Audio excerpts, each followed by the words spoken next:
Russell Potter here, russellpotter.com. Third part in this series on giving bad news, managing poor performance of an employee, having that difficult conversation. If you haven't already watched part 1 and part 2, which is about, first of all, preparing in the mindset for having that conversation, which is absolutely vital. It will take all of the sting out of having that conversation and make it so much less stressful for you. We'll take the stress away in the first video. In the second video, we talk about what to say, in which sequence and how to say it. And in this video, we've saved one whole video for the most important part of this whole process. And that is to leave their confidence intact. Leave their confidence intact. If your intention is to get your anger off your chest because you're upset about their poor performance, they're not doing what you asked them to do, you know, they're not raising their game, they're not operating at the right level, and you're angry about it, you want to get it off your chest, that's going to lead to a bad ending. You must make sure that your intention is to improve their performance. Now, it's easier said than done, because when we're very angry, we just want to get it off our chest. We're probably very stressed when we have that meeting, we want to get it over and done with. You must follow this last step, and that's leave their confidence intact. And here's how you do it. You simply say to the employee you've had that difficult conversation with about their performance, to say, look, I know you can improve your performance. We hired you. We know your performance can be at a very high level.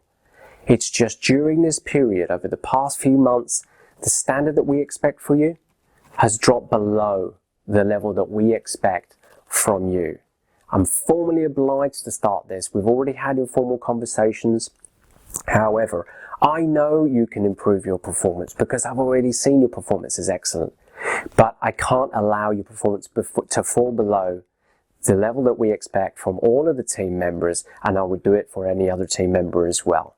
Okay, so I'm sure you understand this. Okay, I want to go away and think about that, give you all the support that you need. But look, I know you can do this, so let's work on this together. A lot of words to get out there. But the point is that when you send that employee back out, back to their desk to start working again, you can either send them back with no confidence whatsoever, absolutely savaged, and they will not perform for you. They will not have the confidence. They will choke. They will not have the confidence to perform. They'll probably be very angry as well, start looking for another job, and maybe be toxic in the working environment as well. You know, oh, my boss doesn't understand, that's an idiot, and blah, blah, blah. All right?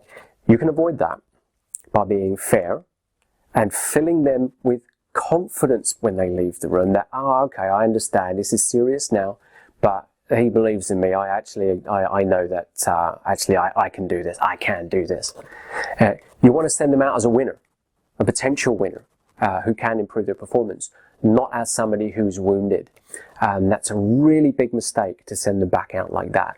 But it's probably the most common mistake I see with these kind of conversations. Now, I have a whole career of having these poor performance conversations from my many years of in-house human resources work, but also as a business owner, I've had these conversations numerous times as well. And as an executive coach and leadership development expert, of course, I train managers around the world in how to have these conversations too. Trust me, you need to send them back with their confidence intact. Okay, so that's the last point in this series of 3 videos about having difficult conversations about poor performance with an employee. And I hope you've learned a lot, and please write your questions down, drop us your questions. We'd be delighted to answer your questions. We get back as fast as we possibly can.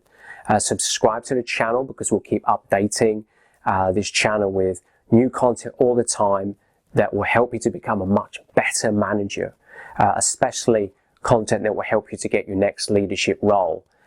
If you're really interested in fast tracking and getting a leadership certification and the kind of leadership skills that will get you your next leadership position, then I highly encourage you to take the Udemy course, links are below, which is 3 hours of content, certification if you complete 100%, and all of the assignments. But I've designed that with view to you getting your next leadership position. Because when you go for your next leadership interview for your next job, they will ask you about your leadership expertise, and that course is designed to get you that job.